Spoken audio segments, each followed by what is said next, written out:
We picked this guy up at the local fish market here right behind us in beautiful Halliburton. Down in a secret spot that we'll never divulge, because this is a good 5-pound smallmouth bass. And we're gonna cook it. We're gonna clean it right here. We're gonna prep it for cooking with all our seasonings, olive oil, lemons, etc. in here. And have a nice little appetizer, because we couldn't catch any more. And ladies, look at this beautiful kitchen. It's the dream kitchen. Look at this. Look at this.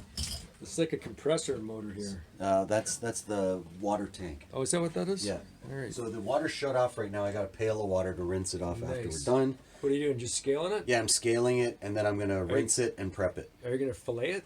Or are you just gonna bake it whole? No, we're gonna bake this guy whole. I'm gonna stuff it with dill weed and lemons, and then we're gonna put all our seasonings on it with olive oil, and she's gonna be beautiful when she's done. Nice.